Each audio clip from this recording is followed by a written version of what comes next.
28 degrees Celsius. Now, a name that has become quite a familiar one to the Expresso family is Merlin Phillips, all the way from George. Just take a look at the lovely hues of red, some orange and some gold being shown in this photo. Absolutely stunning.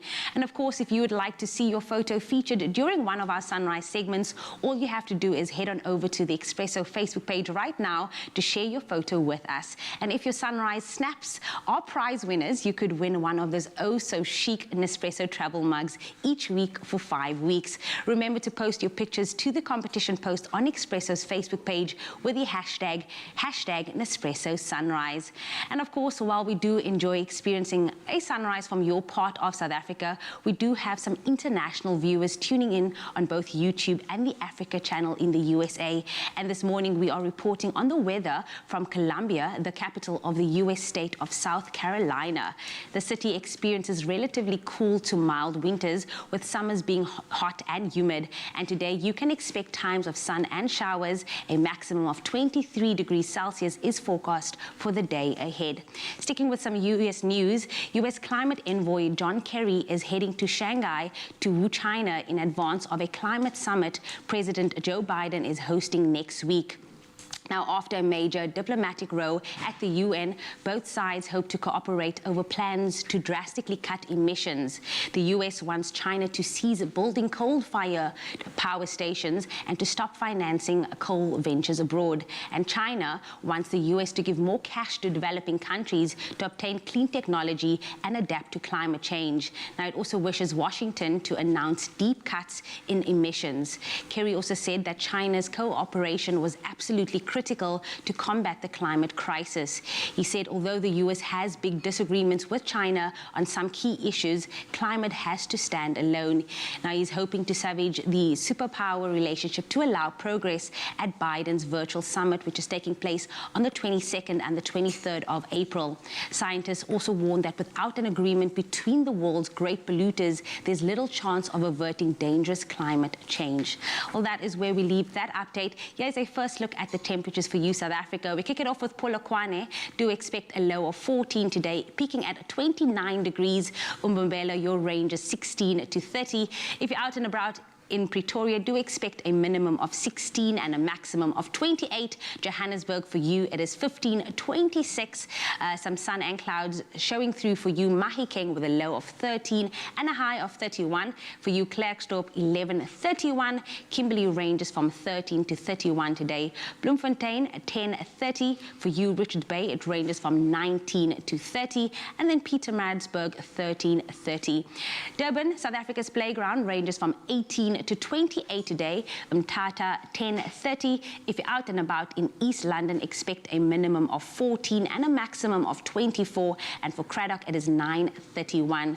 Gqeberha, 16:22, George 12:21, and the mother city Cape Town ranges from 15 to 22. Worcester, for you, it is 12:31. Sutherland, expect a low of 7 and a maximum of 26. And then last but definitely not least, Uppington showing off today with a minimum of 18 and a maximum of 35. So you're going to need a lot of sunblock today, but whatever you do today, remember to keep it locked right here on your Feel Good Breakfast Show. Thanks, Jamie Lee. Temperatures are looking good, and so is the show. We got a fantastic artist over here, Nick Jeffrey. I want to welcome you. How are you feeling, my man? Very good, thank you. Thanks for having me. Awesome. I just learned that Nick is not only very, very studious, but he's also a musician that you're going to have to hear a little bit later, studying business science. Is that correct? Yeah. Plus music. This is great. So I wanted to just find out from you a little quick one, the advantages and disadvantages of people, well, kids growing up with technology. Just a quick one from your side. Advantage, disadvantage, what's the vibe? I think, tech's where the world is going. So, Yeah. it's good to grow up with it from early. But disadvantage, like getting sucked up into that world. I think like, it can get dangerous at times, As long as you have balance, which is quite important, Yeah, like yeah, musician and business science. But you'll find out the musician side from Nick Jeffrey a little later, so stick with us right here on Expresso on S3.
It's my feel-good breakfast show.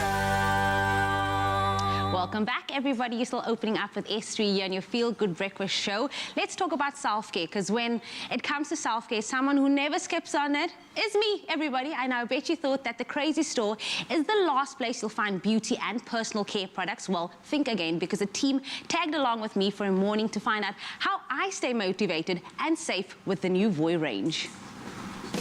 I step into the day with the dawn ringing in my ears. Oh, well, I feel good. More TikTok royalty coming your way on your Feel Good Breakfast Show, because from glam to gore and everything in between, we're now being joined in studio by another major South African TikTok. Oh, sorry. Yeah, he got you. He got you. The internet is filled with so many morning routine ideas, but the truth is, no one constitutes what a perfect morning routine is for you but you, because we all operate so differently. And today, I'm going to be taking you along to show you how I stay safe and motivated with a little help from my friends at the Crazy Store and their Voy range of products. I wake up at 3:45 every single day, make my way to studio. Lucky for me, I have a glam squad, so we have a stylist, we have the makeup team ready to give me a full face speed. At 5:45, it's ready to get mic'd up, and then it's showtime, baby, at 6 o'clock. I'm about to change your life. Here is an inexpensive beauty trick just for you. And I know how difficult it is when you want to highlight the corner of your eyes, and this is where the cotton bud comes to the rescue. So what you're going to do is apply the highlighter and dab it into the corner of your eyes without poking it out. And then the remainder will be used in the bridge of your nose. And look at that. Voila. Really what motivates me is the amazing people that I get to work with, but also just to wake up South Africa every single day. It's so important for myself and the crew and the guests to sanitize regularly, because not only is it being safe for ourselves, but also all those around us and our families at home as well. What I love the most about the hand wash is that it kills 99.9% of active bacteria. It also leaves your hands feeling fresh, rejuvenated, and smelling oh so good. Sandwiches, giant Jenga. Easter build-up, so don't miss it. It's Expresso, your Feel Good Breakfast Show. See you tomorrow. We love you. Well, another live show done and dusted, and it's time for me to go and sweat it out at the gym.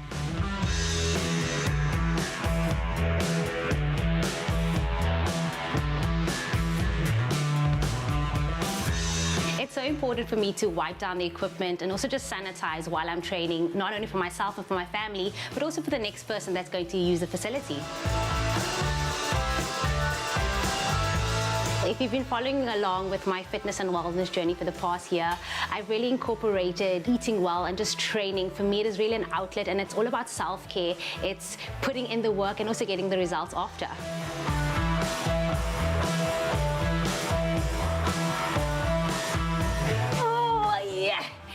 Yay! Well, making sure you stay safe, cleaning and disinfecting, whether you're at work, home or training, has become part of our everyday routine. So for me, incorporating the Crazy Store's Voy range in my daily routine has made my life easier, stress-free, and also so convenient, not only for myself and those around me, but also keeping my family safe too. And that is a day in the life of Jay Willie Domberg, of course, with the Crazy Store in just about any town near you. Head on over to your favorite one for world-renowned personal care products from their new Voy range, available in-store. And you can also follow them on Instagram, Facebook, and Twitter to step up your beauty and personal care routine with products that you love. And you know also who we love is getting to know musicians in studio here on your Feel Good Breakfast Show. Whoever you are, whatever you need, you'll find great value for the whole family at the Crazy Store. So duck into a store near you and be surprised. All right, some more craziness here for you. Not only morning routines, but some new artists that you need to get to hear about. Now, Joburg-born musician Nick Jeffrey is going to be somebody that you're going to want to know about. You're going to want to hear his music all the time. He's a multi-instrumentalist and a singer who cites acts such as Coldplay, one of my personal favorites, Red Hot Chili Peppers, and Matthew Mole as inspirations, and has recently spread his wings as a solo artist amidst the release of his new single called Before I Go. And before I go anywhere else, I just want to welcome you, my brother, Nick Jeffrey, on your Feel Good Breakfast Show. Yes, man, Nick Jeffrey. That's right. Remember this name. It's happening today. Nick, I want to welcome you. Is this your first TV interview, my brother? Yeah, it is, yeah. Okay, and what are the feelings like? Nerves at all? No? A little bit, but excitement, yeah. I'm really happy to be here. Thank you for having me. So grateful to be here. Brilliant. Okay, this is good. So first of all, since it's his first TV interview, what are your feelings about global warming? I'm kidding. I'm joking. I'm kidding. And don't worry about that. But I know that I can see your passion for music, man. There's something brewing inside you. I'm sure it's always been around, but everybody's got that one person that said, you know, Nick, why don't you take this seriously? And those people come to you and you're thinking, maybe I should. So what was it about singing and instrumentalism that just said to you, you know, this is actually my passion, my path? Yeah, I don't know. It's kind of something that's always been around. Yeah. I wasn't always a singer, but I started with like music and instruments from like really early on. I came from a musical family, so they were like really supportive. You know, if I wanted to learn some new instruments and stuff, you know, they'd sponsor lessons. They're very nice to me. Oh, really? Your family was nice to you? Yeah, Flash. And yeah, it's just kind of something that I always had. You know, I started picking up more instruments. Yeah. Eventually got into singing, and yeah, it's just always been around. Yeah, so. And so it's all been around your family, but now taking it seriously is a different ballgame completely. I mean, how did you actually get up and say, hey, I'm actually going to take this seriously. I'm going to say, hey, this is my time to shine. What do I do now? Do I find a studio? How difficult is that process getting up and going? Yeah, it's look, I battled with the decision for a while. Okay. You know, like coming out of high school, then choosing like, you know, what are you going to do with like the rest of your life? It was something I was very confused, and luckily a lot of my friends were also, so I didn't feel too bad about it. Yeah, it's a thing. But I realized like I'd always loved it, and like you know, I didn't want to get to like, I don't know, an old age and realize, oh no, why didn't I pursue it? You know, just go for it while I was young. So I thought, you know, just go for it. You know, booked some studio sessions, started, you know, writing music and recording it, and yeah, I don't know, it's started to unfold, you know, right before me. So didn't you come from a band? Yeah, so I did. Called Flow? I did. With a PH, right? Yeah, PH. Yes, that's Flow. it. Yeah. I Googled it. And so coming from a band and being a solo artist, clearly you need to find your own sound. And I hear you say Coldplay, Red Hot Chili Peppers, Matthew Mole. Were those some of the guys that guided your overall sound? Because when you're with a band, it's the band sound. Yeah. How did Nick find his sound?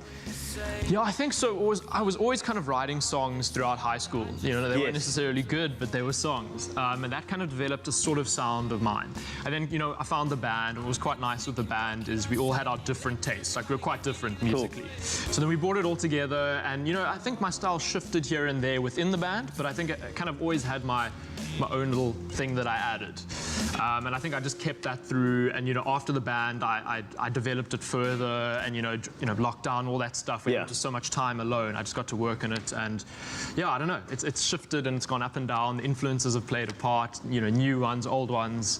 Yeah, I don't know. It's just... And finding the balance, because you're studying as well, which is, there's got to be quite a juggle between music and also you released a single called Before I Go. How difficult is it to do everything?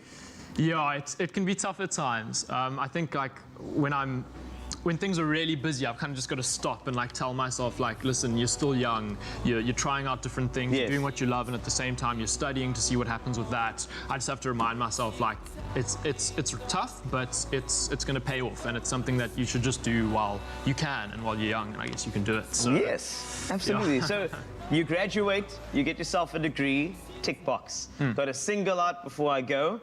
2021 has with it so many more opportunities. What's next?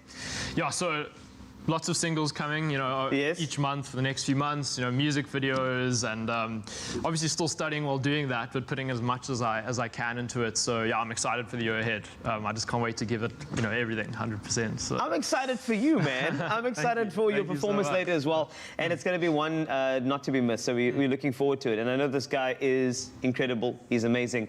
And I'm going to tell you now that he'll be performing for you right here on your Feel Good Breakfast show on S3. And the emotive guitar-driven tones of Nick Jeffrey. I have to talk like this about you. You know, very poetic though. No, I like on first, should I continue the poetry? That's good, yeah. So if you need something that will set you free, we have a guy called Nick Jeffrey, and he's going to be here to give you the flow right here on your Feel Good Breakfast show. Stick around.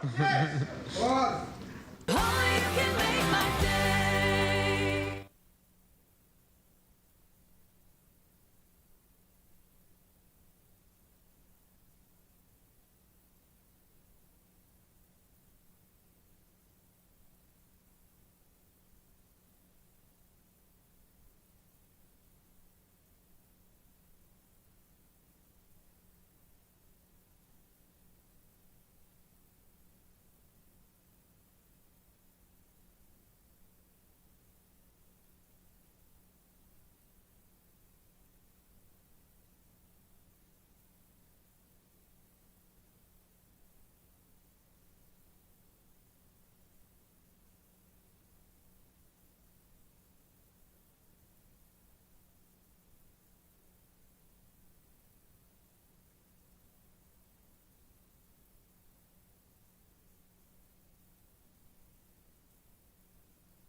It's your feel-good breakfast show here at S3. It's called Expresso, as you know. Tell friends, tell family, and continue spreading the love because we love rugby and we love Varsity Cup rugby. And UWC Rugby claimed their first Varsity Cup victory in the round 3 of the brand new season when they beat Madiba's 47-40 in a hard-fought victory at the Tuck Stadium over the weekend. The win was much needed for the team, who drew 28-28 against UFS Shimlas in the opening round and suffered their first loss of the season against defending Varsity Cup champions Marties. But don't worry, it's not all doom and gloom. I mean, this year the boys from UWs not only boast a new head coach, but a positive attitude, as they always do, and a winning spirit in the country's top varsity rugby competition. Joining us in studio to talk about the Varsity Cup opening rounds, please welcome UWC Rugby manager Clement, sometimes called Clement in parts, Trout, along with UWC captain Peter Stale Swanepoel, as well as vice captain Lyle Hendricks, and outside centre Hayden Topley. Right here on Expresso, it's Trout time. Yes, indeed. That's it. I had to go rugby commentary. I'm sorry, gents. Welcome. Look at you. By the way, how does UWC feel about having some of the best-looking rugby players in the Varsity Cup? I need to ask you that as an administrative figure. How's it feeling? I guess you probably asked that guys that's putting us on the map. I know. Unless you pick them and you know, like, guys, there's a TV thing coming, right? It's all the good-looking ones come through. Anyway, I'm just kidding, man. But default. Yeah, exactly, the default ones. But just in terms of the guys and the way they're doing, I think it's always good to get a little look and feel as to how the gents are doing. I know that the results haven't always been going positively, but now there's one recently that you can learn from, and then move forward. So how's it been going at the structures of UWC Rugby?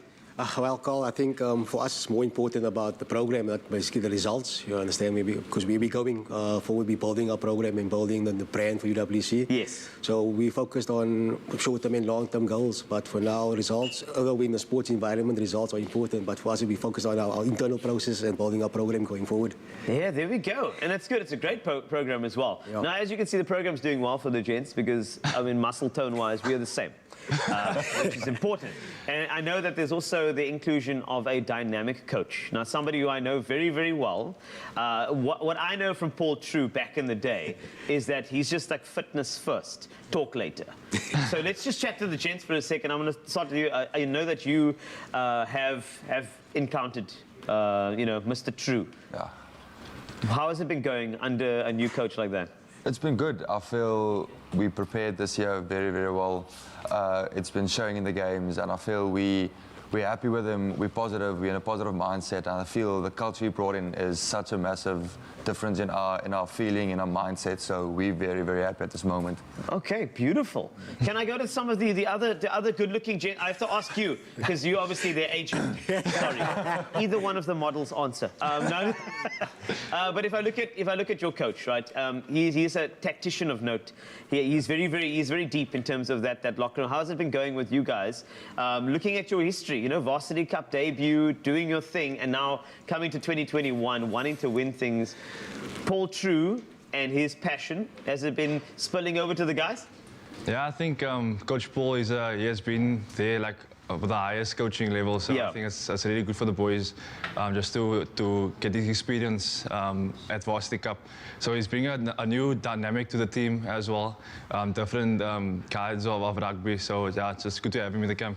Indeed, it is. Eh? That's why his surname is True, because there's a lot of honesty in the camp as well, which is very, very important. But just in terms, Clement, you know, as the UWC manager, how happy are you with, just the overall performance of the boys so far? Even though they're here, you can tell them if they're not playing well. It's okay. It will motivate them. But, I mean, how are you feeling at this stage, not only given the results, but also just in terms of, I mean, the structure? I mean, these guys are potential Springboks one day as well, you know, and are they playing to their full potential? Well, I think this is probably one of the longest pre-seasons anybody has had. I mean, we've been busy for 6 months. Yep. And for guys that haven't played in over a year, after the first bubble, which is not easy, playing 3 games in the space of 10 days yes. at a high tempo, they're in a very good space. Our conditioning team and our medical team has been working unbelievably hard behind the scenes with our coaching staff. So we're quite happy with where the guys are. And obviously, there is room for improvement and work on, but where we are now, we're quite happy. Yeah. We're quite happy. No, I'm happy too. Your next fixture, isn't that against CUT? No, we've got Northwest Pucker. Northwest, the Puckers first, and eh? then we got Turkeys, and then we got UJ. Ooh. Are those that's quite a run of fixtures over there. Our second bubble's quite tough. There's so many bubbles going on. It's hard to focus on the bubbles. It's like a large bath. But either way, just from your side, preparations going into the next couple of fixtures, how you guys been doing? We took a lot from the first bubble. I think there was a lot of learning curves and things to take out. So from Shimla's to Marty's to the last game, I feel there was a lot of work-ons. But I think this week as we restart, we reset, and we work towards the second bubble. So I feel we already started the prep for next week. So I feel positive, I'm excited, I'm motivated, so I can't wait for the second bubble to come. That's it. I think he's saying that because you're sitting next to him. I think he's definitely saying that. The mood in the camp, man. But that's the thing. You have to, and it's important. So, Aiden, I actually just wanted to throw this at you as well. Is this, with it comes to when you're playing and you're focusing on the game, etc. Do you have a lingering thing in your mind about Springbok rugby eventually? That's a good question, yeah. And I think it runs in every rugby player's mind to always think about, like, let me not let the team down. Let me not let the coach down. And at the end of the day, you have your goals and you set out the goals and you really want to achieve them. So at the end of the day, yeah, it's everyone's goal to obviously play for their country. And yeah, but during the game day, you first want to think about the match and you want to think about doing the job right. Oh, beautiful stuff. But I mean, this is exciting. And I mean, that is the goal. I know when you play varsity rugby, it's obviously academics and the balance is quite important as well. But when I look at the fixtures coming up, I know that there are some phenomenal ones. If I just look very quickly, as you mentioned, in fact, you gave us a fantastic rundown of the fixtures, but to you gents, I know that coming up, Varsity Cup action, you got next Thursday, but the next bubble is going to be very, very tough though. But the next match, the focus is definitely going to be there, and I can tell that you got some focused gentlemen, not only very, very good looking as mentioned, but also guys who are ready to do their work for UWC Rugby. So congratulations on a great structure. All the best to Coach Paul True and to Peter Stale as well as Aiden and Lyle. All the best to you guys. Please bring on the results. I live around the corner from UWC, and I will come in to knock on your door if nothing happens, eh? If you need a scrum off, call me. I'll be right here on Expresso, your feel-good breakfast show, right here on S3, and all the best to the UWC Rugby boys as well. Thank you. Listen, I'm going to be training with the boys a bit later on. Training with the boys? Yes. Only just training with the boys, eh? Yes, You're finding a husband there, eh? Behave, no? everybody. Okay. You know what? I've always wanted to know what it feels like to hold a cup of victory in my hands. Yeah. Now I can with my very own Origin cup of coffee. It's perfect for everything, right? It pretty much really is like holding a cup of victory. In fact, did you know, let me school you at home, that India is the 6th largest coffee producer in the world? Yes, they are. In fact, the way that coffee is processed in India is as unique as the country's culture itself. I mean, coffee was first introduced in the city of Chikmagalur, Kantrana province in the 17th century. It's a long time ago, right? And today we're exploring the Master Origins India, a bold, intense and spicy coffee that's unique, and the way that they process the coffee just makes you so intrigued, right? Yes, you and G have really just shown the love for coffee, the passion that you have for it. So that's we why also enjoy it as well, right? It's because we enjoy the coffee, so we enjoy learning about the journey and the process of how this coffee has come to be. Get it, Lunga there. So my capsule's in already. Yeah. I've been loving exploring the range. Like you said, beautiful flavors, very spicy, aromatic flavors coming in. So bold. Bold, but smooth. Bold but smooth. Yeah. And of course with this one it's a intensity 11, which does not mean the amount of caffeine that's in the actual capsule. It just means that it's beautiful, well roasted, well balanced as well. And the smell of the coffee, I mean, nothing says good morning louder and better than a capsule of Nespresso, but of course it's processed using the unique monsooning method, which is all about replicating the changes that the beans went through on long sea voyages from India to Europe back in the day, which was quite the journey. But of course, green hulled beans are spread into heaps on the ground, and they are exposed to humid monsoon winds on India's tropical coast. It's quite a journey, and the beans soak up the moisture from the atmosphere. I mean, it really sounds like a big story. You want to be a part of all of that, but the flavor profile that we're getting into today is that intense profile that we're looking for, right? That intense boldness. It's the 11 intensity, which is not an indication, of course, of caffeine content. A lot of people get it wrong when it comes to that. How are you doing there? And from that beautiful journey straight into the perfect cup just for you and I. into our mouth, and now it's a good morning. Like you said, this is how we say good morning. This is how to you say it. But this is how we say good morning Cheers. to ourselves. Good morning. Good morning. Good morning. Go train with the boys, Jamie. Go train with the boys. Wait, first I have to get my coffee in because it's going to be hot. How intense? How Love. bold? Love. It says what? It is everything. And it It says? is spicy. It is bold. It is well balanced. And it says is good flavored. morning. It says good morning. Ah, Nespresso. What else? Cheers. Now I'm going to train. Good train. With every cup, we cultivate some of the finest coffee in the world, celebrating farmers as artists, elevating every coffee moment. Because with every cup, precious coffee preserves the beauty of our world. Nespresso. What else? Oh, you can make my day.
It's my feel-good breakfast show.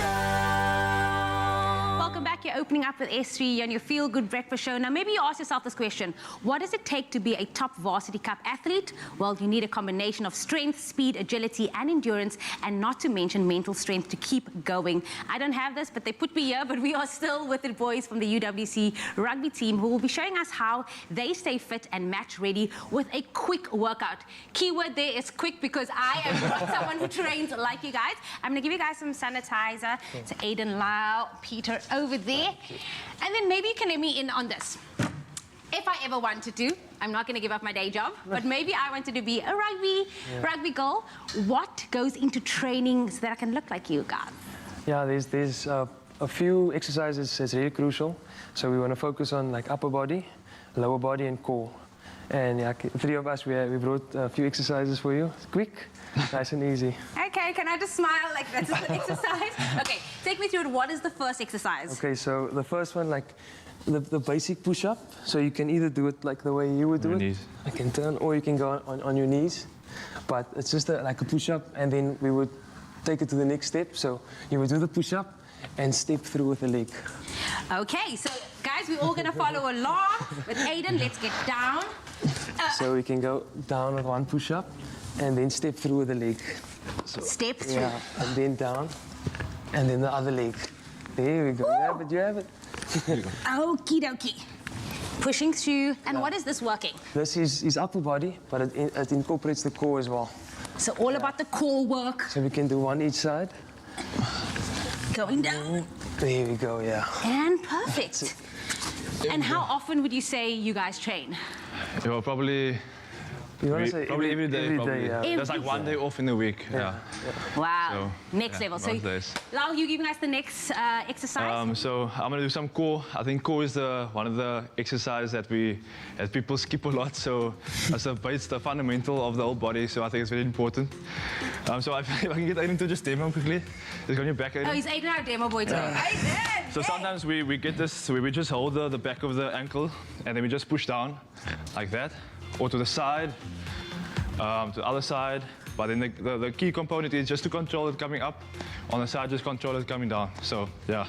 So it's all about partners. Yeah. I think, yeah, you're going to lay Aiden. Aiden. Peter. And Lal, you guys can get each other. I'm going to stand behind you, Aiden, because it's all about teamwork, Yeah, everybody. So maybe you at home, grab your partner, let them do this in the lounge, wherever, and I'm just going to push forward, right? Yeah, just control coming up to the side as well. Without kicking. Yeah. I'm up. And the nice thing is you can choose like, whichever side you want to go to. Oh, you and can then- make it a game. Yeah. You don't know where I'm coming. I'm coming. Where am I coming, Aiden? Where am I coming?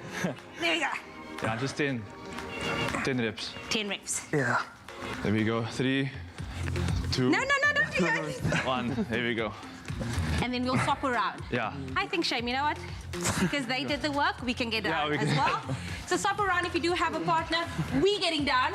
Now it's payback. There we go. Just hold the legs and keep the legs tight. Yeah. There you go. And then you bring it up every time. My Fitbit watch is actually going off. That means that we're definitely starting a workout. Bring something right here. 3 more. 2 more. 2, Last one. 1. There we go. Nice. Nice. That was beautiful, boys. I'm definitely ready for rugby season. So we have another exercise. Yeah. What are you showing us? So as a forward, it's mainly for legs. You have to be warm, be ready. So just one scrum technique or one scrum exercise we usually do. To get on all fours, small up and then just small steps forward. 1, 2, and then 1, 2, work back. So 5 of those usually. And then also for explosiveness, just some squat jumps. Okay. Low down and explode up. So we're going to do Basically- that all together. So one set, basically. Take us through it. Take us through it. It's why we're working today. Okay, so on all fours, on your knees first. There goes up a little bit, and then just left, right, forward, and then back again, forward again. Coordination. One more, and then back again, and back again. Good form. And then you go up, Nice. and just one deep squat, and then explode. Ooh. And once again, and explode. One down, up, one more, and then up. And go back again to the crawl. Go back. back to Go. And 1, and 2, and back, Okay, finally back. getting it. and forward once, There you go. and forward once again. And we go back, and then up into a squat again. Just 4 reps. There we go. Down deep and up, down deep and up. 2 more, and then that's it. So more for the legs. I'm okay. I'm okay. Here's the thing. Obviously, you train hard. What about the diet element when it comes to training? Because obviously, you're working out so much, you need to refuel your body. What does that look like? Yeah, the nutrition is very important. And I'm very grateful for this year, for the Varsity Cup. Coach incorporated, what was it, like 3 or 4? Yeah. 4 nutritionists, and it's very helpful because they fuel our bodies and they give us the nutrition that we really need on and off the field. So yeah, it's very vital. I'm dying out here. The boys are still smiling. Aiden, Lyle, Peter, from the UWC Varsity Cup. Killer the workout, but right now it's time to refuel. Thank you guys so much for that power workout. Hopefully you tried it out. Let us know what you thought of that workout. Expresso Morning Show, SABC3. It is time to refuel and time to head on over to the kitchen. Whew. You know, there's another saying for somebody who's out of breath, Jamie Lee. It's called gassed. Anyway, talking about gas, the gas cooker has become an essential home appliance, making it easier and faster to prepare meals in an effortless, energy-saving way. Major standout for South Africans is when load shedding hits. You know how it goes. A gas cooker ensures you can still prepare meals, and then dinner is completely saved. And this morning we are joined by somebody you know, I idolize. I follow him on every social media platform I can, Chef Clem. I want to be like him when I grow up. I won't grow, but I will up my game to be near to him. A very special guest as well, and this person is the product lead when it comes to home appliances at Samsung South Africa. Mark McKay, you deserve a round of applause for being in our kitchen.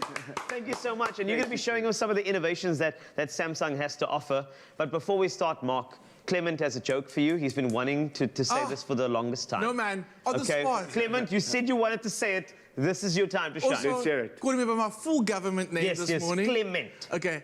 Sam Smith was in Cape Town. Yeah. Wasn't feeling well. Yeah. They told him not to sing. And then? Samsung. anyway. Okay, you're good at cooking though. So that's... Oh, no!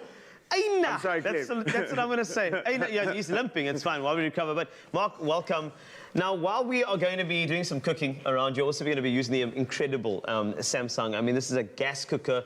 It is a phenomenal product. But I know that you guys go through great lengths to ensure that it's not only about design, but it's also about safety. Yes. It's about bringing in technology that will make you feel like you are, it's like seamless. You know, you just walk toward your, let's just say your gas cooker, and you know it's going to deliver for you every single time. And I would love for you, let's just say today, Chef Clement, we are using our Samsung gas cooker today. If I look at the design on that, take us through some of the elements that you've conjured up. Well, so before I talk about the product itself, Carl, I just want to talk about the idea behind it as well. You know, for the last year, South Africans have been doing a lot more cooking. Yes. They're at home more, they're exploring more, and they want more out of their cooking appliances, which is why more South Africans are asking for gas. Now, South Africans have actually been asking Samsung for gas for a very long time. Yeah. But we've been trying to get the recipe right, if you will. Very, very true. That was my little joke. It's no, it's just, I felt That's a good one. I felt it, Chef Clem. You were just busy drizzling olive oil and bread, but it's fine. He knew it, yeah. And now this is actually a product that we've designed specifically for South Africa. Okay. It's designed to meet the broadest amount of South African needs available. And as a result, we're very excited because this is the first time it's entered the market. It's here in South Africa. I mean, it's a beautiful machine. You can see that. It's got the mirror finish that we popularized in so many other of our products. Great. But it's also, it's got the three-ring wok grill in the middle, which is going to give you intense heat in the beginning. It's got a 95-liter capacity oven. Wow. Which is huge. That's good for South African-sized meals. Oh, yes. And we like to cook. I mean, I'm glad Samsung thought about that because you know what happens with South Africans? You invite one person over for a meal. And then why 4 people coming over? And it's like, no, I got my friend, and then his girlfriend came over, and then his girlfriend's cousin, if you don't mind. Always. And now you have to get a unit that's going to be able to handle that. You thought about that, which is great. No, 100% right. So it's just something that we're very, very excited about. I mean, this is going to be a very exciting year for Samsung. We bring in a load of products like this. Okay. To get into more South Africans' homes, to get into more people's lives and meet the requirements that they have at home. This is beautiful. Can I just say something that I think is amazing? Normally when you get a multi-burner cooker, right? The burners are so closely set that if you put a big pot down here, in all honesty, you only have space for another one pot. So what's the point of having a 5-burner when you're only able to use 2 or 3 at a time?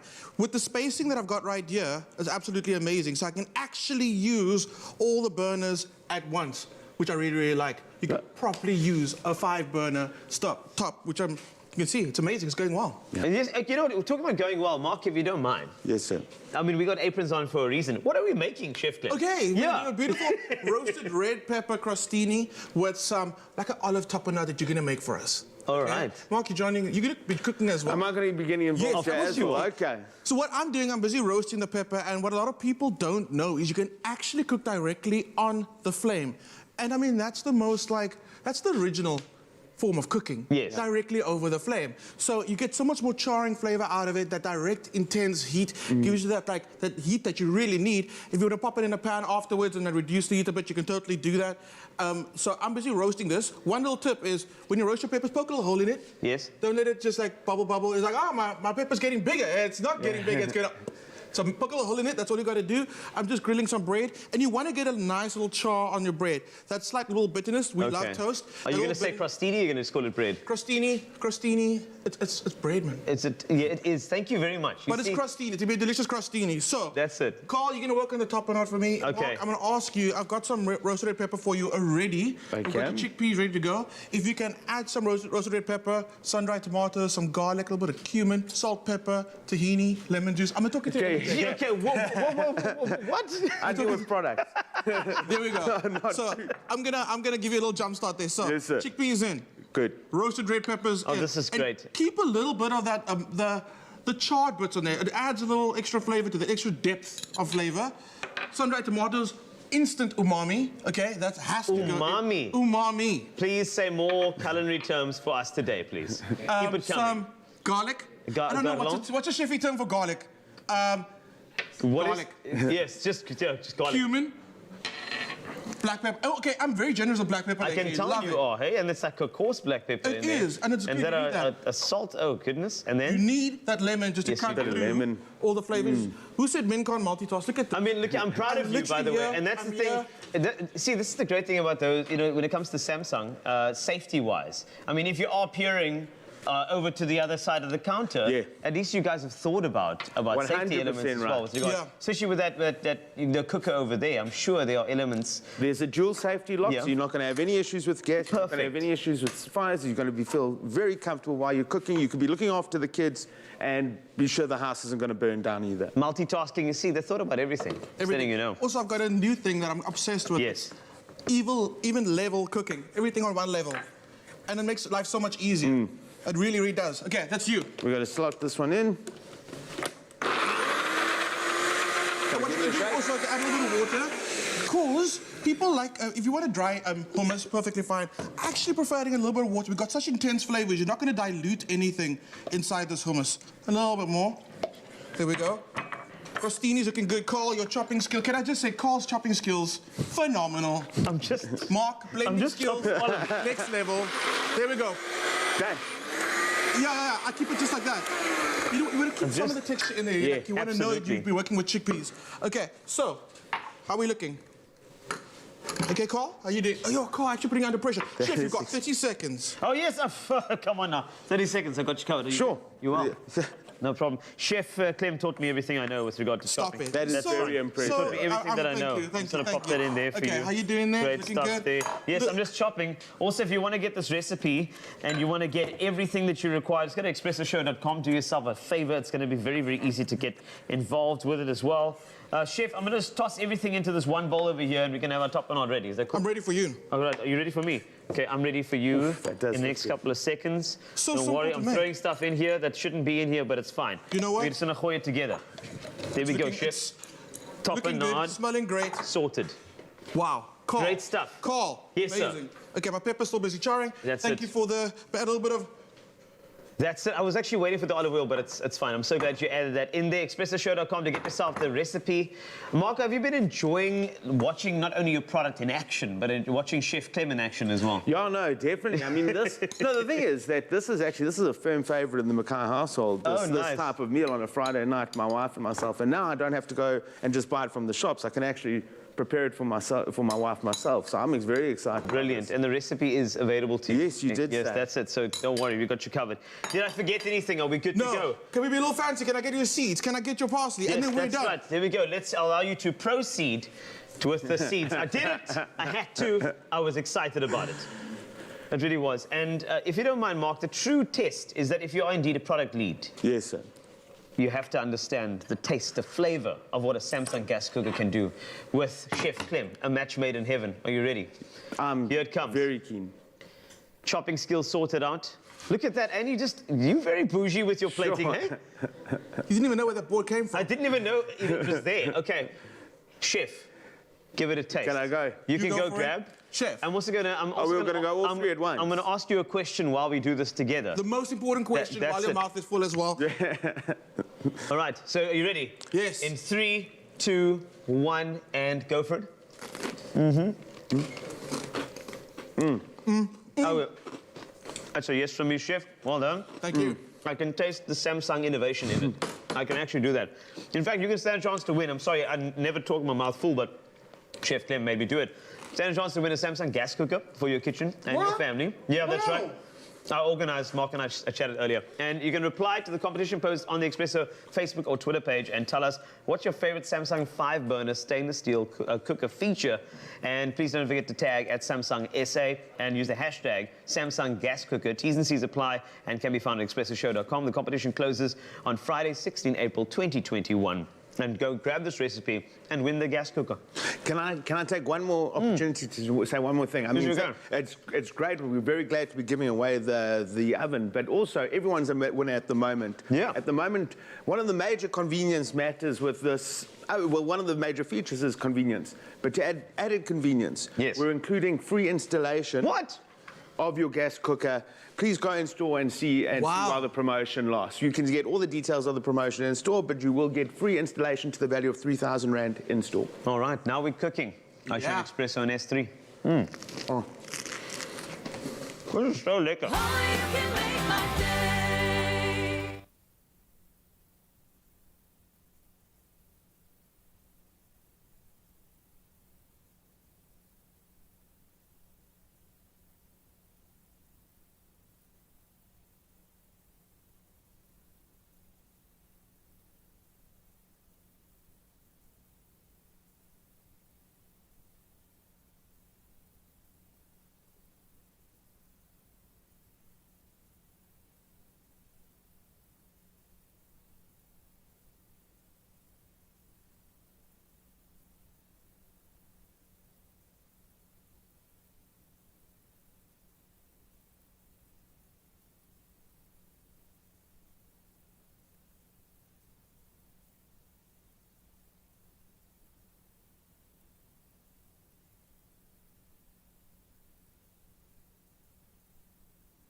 It's my feel-good breakfast show.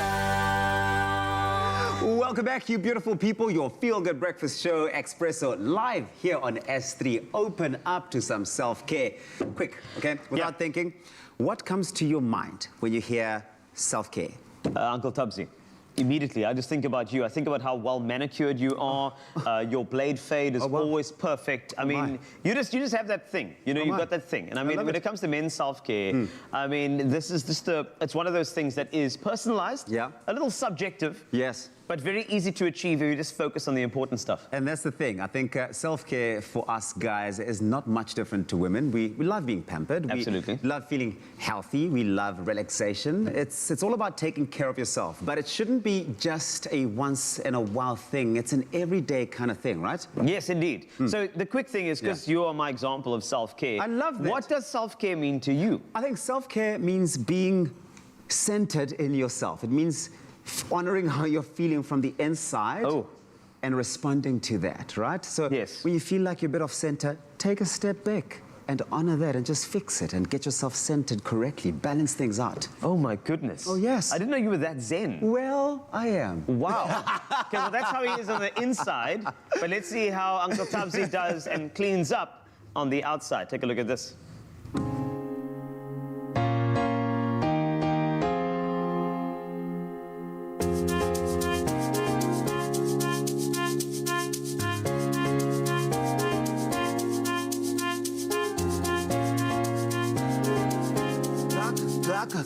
Sorry, just give me a second. My hands are cold. I just wanted to warm it up on some flames. Oh, yes. Just sizzle, sizzle.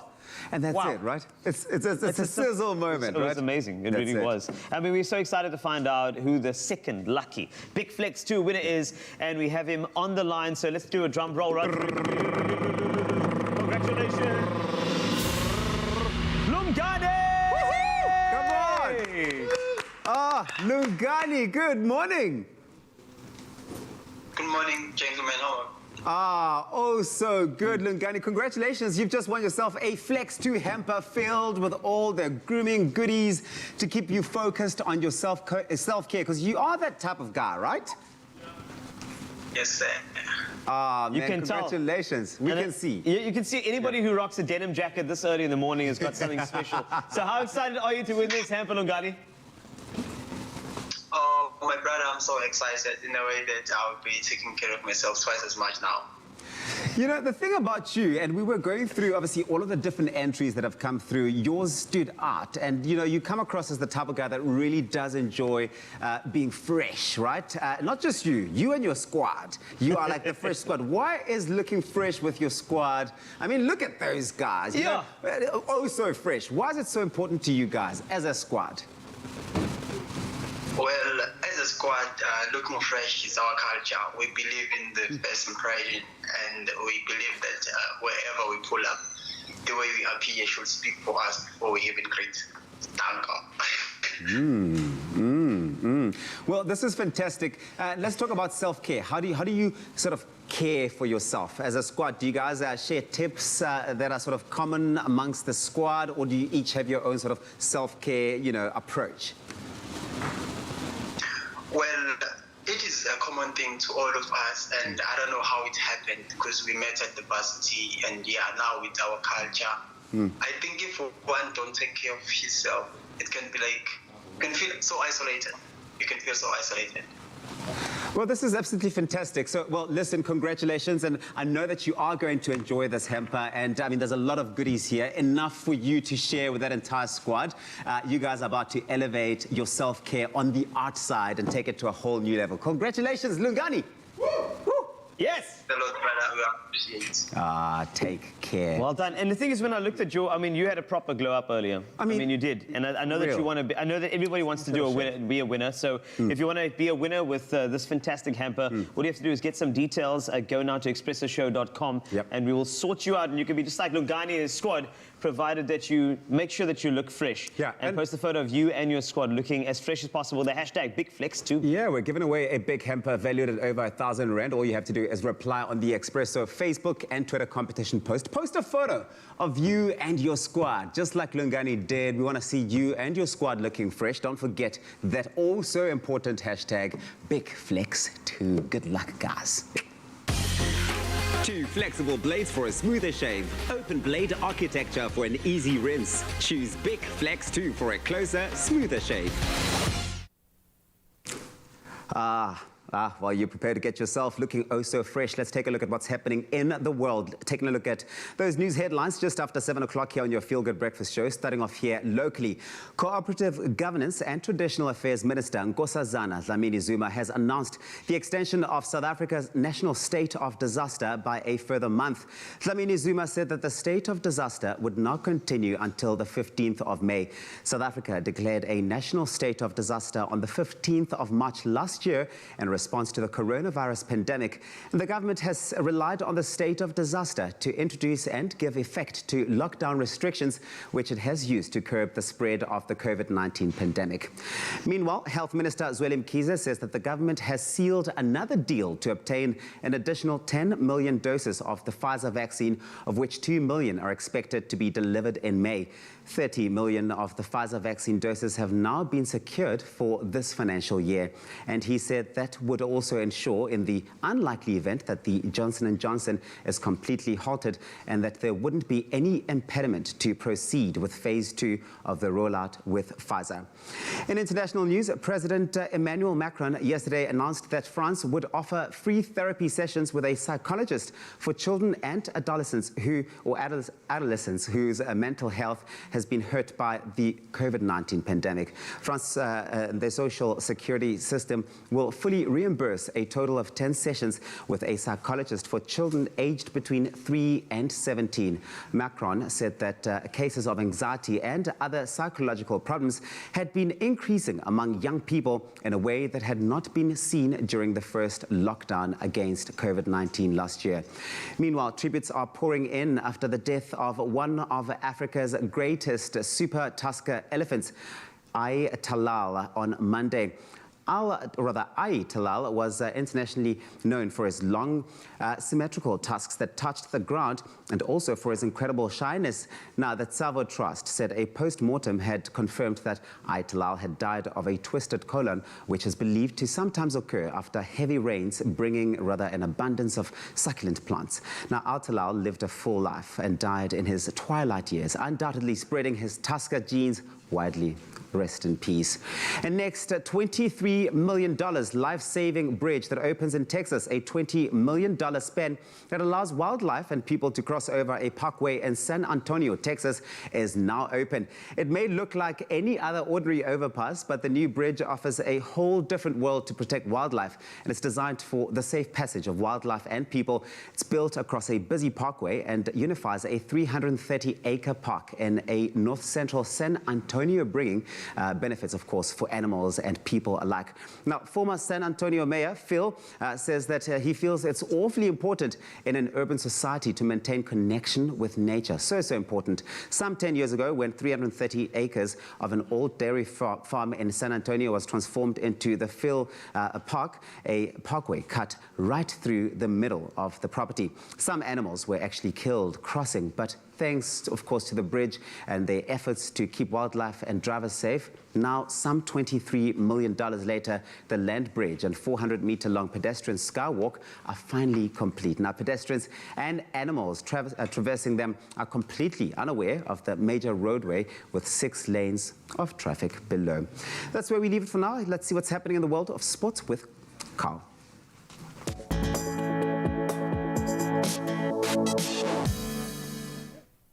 Thanks, Uncle Tabzi. And Pakistan cruised to a 9-wicket victory over the Proteas in their third T20 international match, thanks to Babar Azam's 122 and Mohammad Rizwan's 73 runs. South Africa posted 203 for 5 in their 20 overs, with Yanaman Malan posting 55 from 40 deliveries and Aidan Markram smashing 63 from 31 balls, chasing 204 for victory. The tourists reached their target with 2 overs to spare. Pakistan now leads the T20 series 2-1, with one more fixture taking place tomorrow. Staying with cricket and moving to the Indian Premier League, last night the Royal Challengers Bangalore recorded a 6-run victory over the Sunrisers Hyderabad at the MA Chidambaram Stadium in Chennai. RCB posted 149 for 8, with Glenn Maxwell reaching 59 and skipper Virat Kohli hitting 33 runs. The Sunrisers failed to reach their target, posting only 143 in their allotted 20 overs. There will be one IPL fixture today, though. Rajasthan Royals take on the Delhi Capitals. That'll be at 4 p.m. And on to football action last night, and the action was focused around the UEFA Champions League. Real Madrid and Manchester City are through to the semi-finals of the UEFA Champions League, of course, after ceding victories over Liverpool and Borussia Dortmund in their last 8 last night. Los Blancos knocked out reigning English Premier League champions Liverpool on a 3-1 aggregate, and Real will face Chelsea in the last 4. Pep Guardiola's side scored 2 goals against Dortmund last night and advanced on a 4-2 aggregate. So Manchester City will take on PSG in the semi-finals as a result. That's Rapid Sport for now. Let's check out the weather and your sunrise pictures. Here's JB Lee.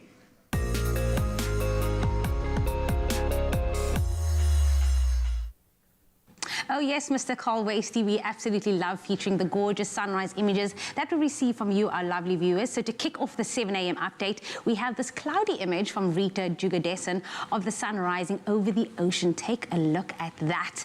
And then another one from Taryn Peterson, all the way from Pine Lake Marina, who shared this bright image of the sun rising over the lake. Another stunning picture coming through. Now, of course, if you are in the area, you can expect a maximum of 22 degrees Celsius today.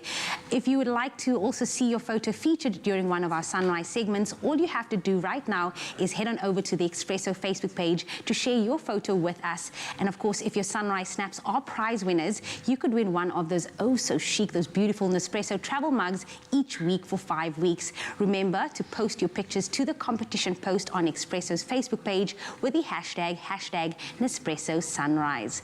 Now, of course, we can't leave out our international viewers tuned in via YouTube and the Africa channel. And this morning, we are highlighting Tunis, the capital and the largest city of Tunisia. Now, Tunis has a hot sub-Mediterranean climate, and winter is the wettest season of the year, when more than a third of the annual rainfall falls during this period. A cool day ahead is forecast for the city of Tunis, with a maximum of 17 degrees Celsius, with times of rain and drizzle, mainly earlier in the day. Keep your umbrellas or your raincoats handy today.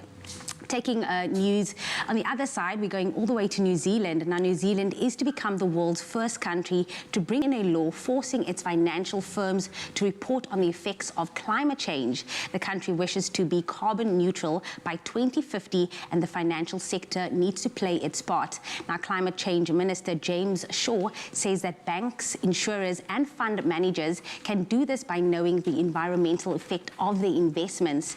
Legislation is expected to receive its